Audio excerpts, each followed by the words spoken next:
Hello guys, Petsko Vlogs nga pala. So ngayon guys, piplex lang natin itong ating dwarf blue panda na maraming anak. So sobrang dami kung napapansin nyo.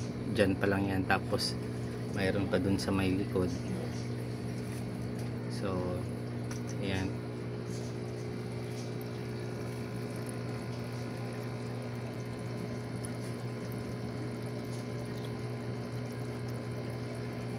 Tagal yan. Siguro kulang-kulang to nasa to more or less nasa 50 peraso. So ngayon guys, natin siya, tanggalin natin siya kasi may yan, may history na yan na siya na nangangain ng anak. Kasi nung nakaraan, yung anak niya itong anak niya dati. Saan ba to? Ilang lang yung natira, 4 lang. Yan yung anak niya, yung malaki. Yan, anak niya yan. Yan yung sinundan ng mga anak yan ngayon.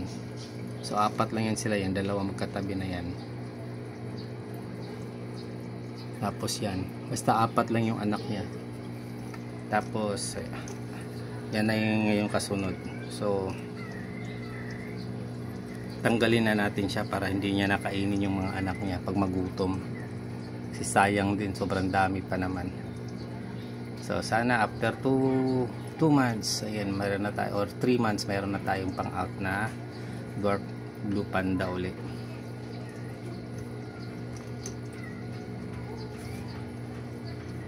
Sobrang dami talaga guys, kung papansin nyo, yan o.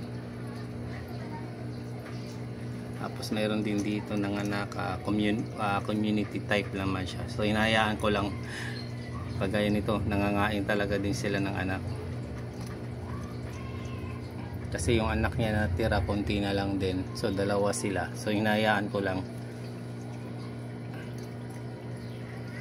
So kaya tayo community tank guys. Parang hayaan na natin sila na dadami para dyan tayo kukuha ng breeder. Para ma-eliminate natin yung crossbreeding na tinatawag. So yung community type natin na tank, mayroon tayong ginawang 3. Tapos yung itong mga to na pag mabuntis hinihiwalay. So yan din yung proseso na isang proseso natin. Tapos ito din community tank din. Mayroon din tong anak guys, 2 lang nasa ilalim. Alam ko ng anak na to, so kinain ta siguro nila. So hinahayaan ko lang sila. Kasi itong mga to, itong ano na to, itong trio na to guys, ano yan sila, talagang hindi na yan sila magkakapatid. Kasi sigurado ako na hindi na sila magkapatid. Kasi yung 2 female na yan, 4 yan sila na anak.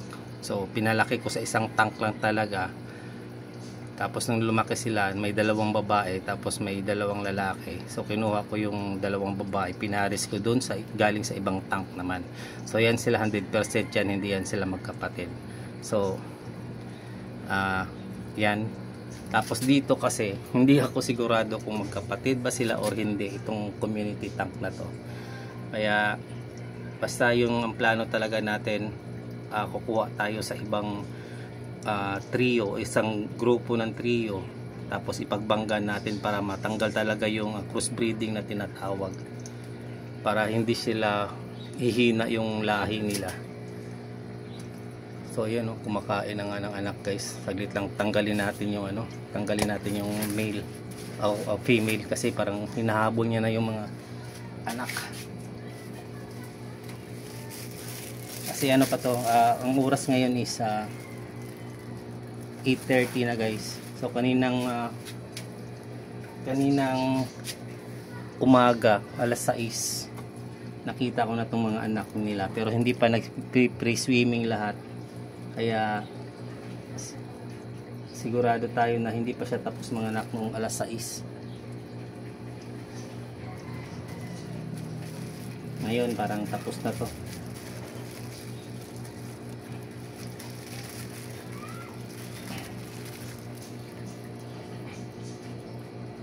So Ito siya. Saan natin to ilalagay? Dito na lang sa taas. Dito na lang. Isa din to guys sa community type din to dito sa taas.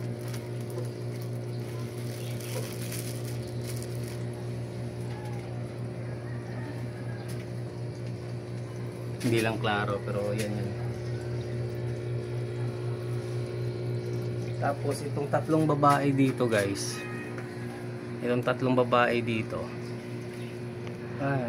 Nagre-reflect kasi.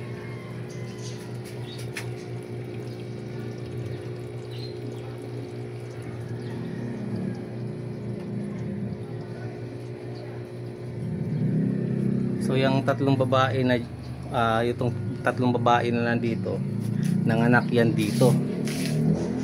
Yan sa lagayan na yan. So dito ko sila nilagay na ngayon.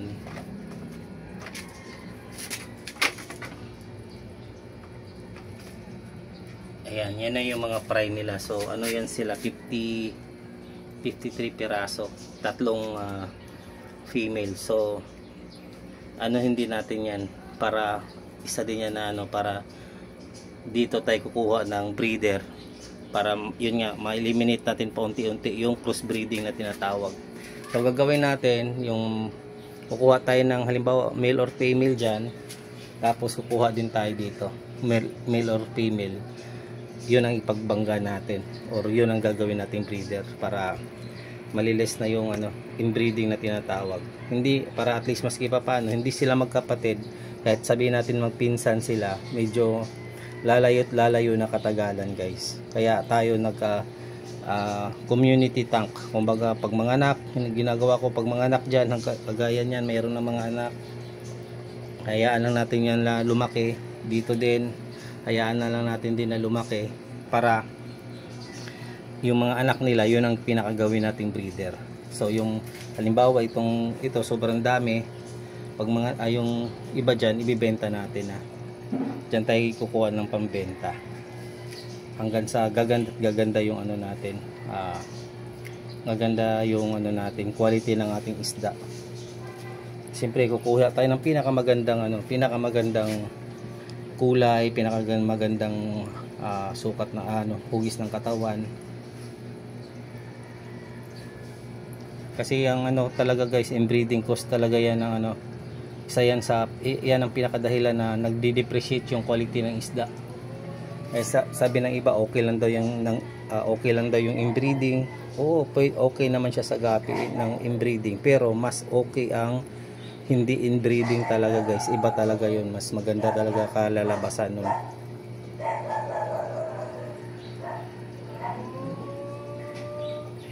So ayan yung natin andito pa lahat. Yung dwarf blue panda, halo-halo pa sila guys, naka tawag dito. Hindi pa siya naka-arrange.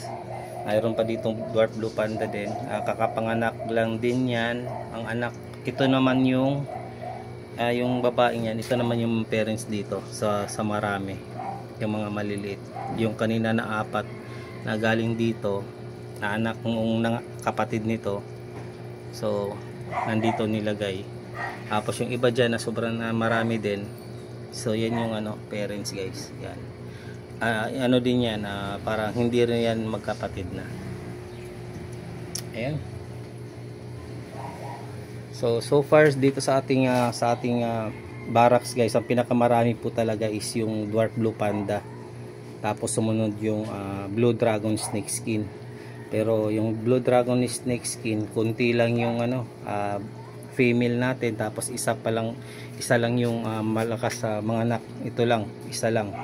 So kaya dito tayo nag-focus sa dwarf blue panda kasi siya yung pinakamarami din na nagiging resulta dun sa breeding natin dun sa pinakauna nating nabili. Pero yung nauna natin nabili guys na dwarf blue panda, lahat yun namatay na. So itong mga to, anak na natin, homegrown na to dito sa ating farm, sa ating barracks, tong mga dwarf blue panda na nandito. Kaya ito tinatry natin na i-improve pa yung yung quality nila. So ang dwarf blue panda naman medyo magandang klase, na rin sila, na strain kasi matagal na, kaya hindi na sila ganun ka maselan kagaya ng Blue Dragon snake skin. So ang dark blue panda sa 100 piraso na halimbawa na anak, mayroon lang dyan magkukulay ng kulay green. Imbis dwarf blue panda, magiging dwarf green panda. Minsan may makukuha ko ng 3, yun ginagawa nating cal. Tapos dito naman sa Blue Dragon snake skin, ito yung medyo mahirap din talaga kasi marami talaga siyang cal guys. Kunti lang talaga yung makukuha mong dwarf talaga Blue Dragon snake skin. Dito nga may nakuha tayo, 2 lalaki lang yung napalaki natin. Nagkal na tayo uli, ito lang yung isa. Nagkal na tayo, ganito palang kalaki guys. Kinal na natin kasi kitang kita na nag-iba na yung kulay niya, parang magiging yellow na, parang magiging pula. So nilagay naman natin dito yung kal. Saan ba yun? Nawala, nagtago ata. So dito yung natin mga kal or magiging chop suey natin yan. Chops natin yan dyan na tank. Lalagay natin lahat para mag-breed sila ng mag-breed.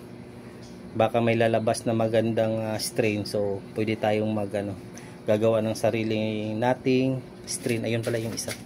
Yan. Yan. Yan, Blue Dragon snake skin, yung maliit na yan. Tapos ayan, parang nagkukulay yellow kasi parang papunta siya sa red. So mayroon din namang guys, Red Dragon snake skin, pero syempre yung naman natin is Blue Dragon, kaya yun ang i-keep natin. Maganda rin yung Red Dragon snake skin guys. Pagdating ng araw kukuha din tayo nun, pero ngayon kasi focus natin is matapos yung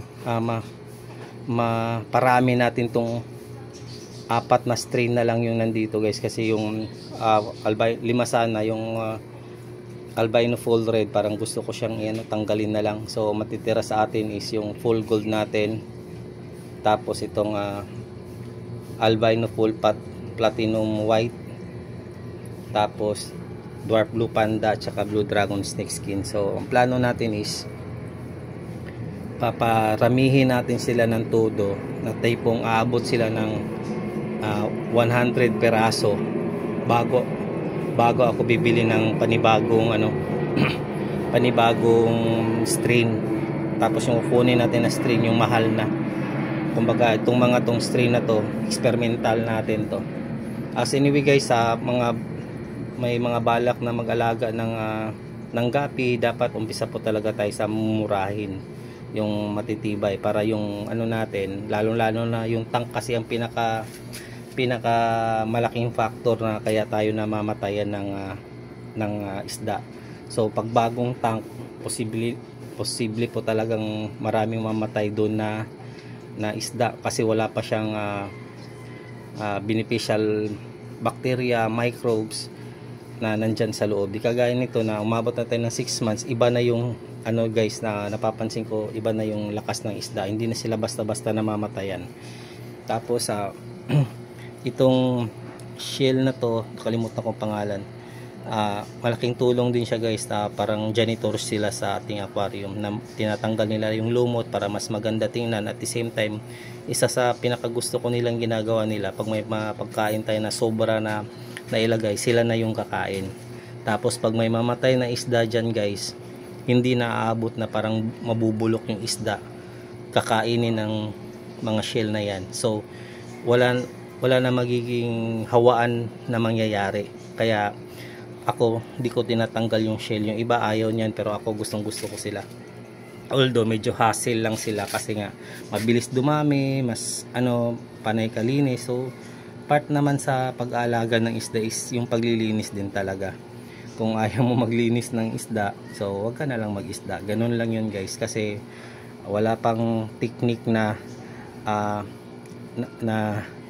hindi maglilinis ng tubig. Yung iba hinayaan lang nila na nagkukulay na yung isda, yung tubig nagkukulay green. Para sa akin okay din yun, pero hindi ka na mag-enjoy sa isda mo kasi di mo na sila makikita kasi puro lumot na or kulay green na yung aquarium mo. So para sa akin din na ako nag-i-enjoy sa ganong klaseng pag-aalaga guys. Kaya tayo nag-aalaga para malibang, para makita natin sila, matutuwa tayo. Pero kung breeding naman ang gusto mo, okay lang yun guys, na nagre-green water. Yung iba ganito.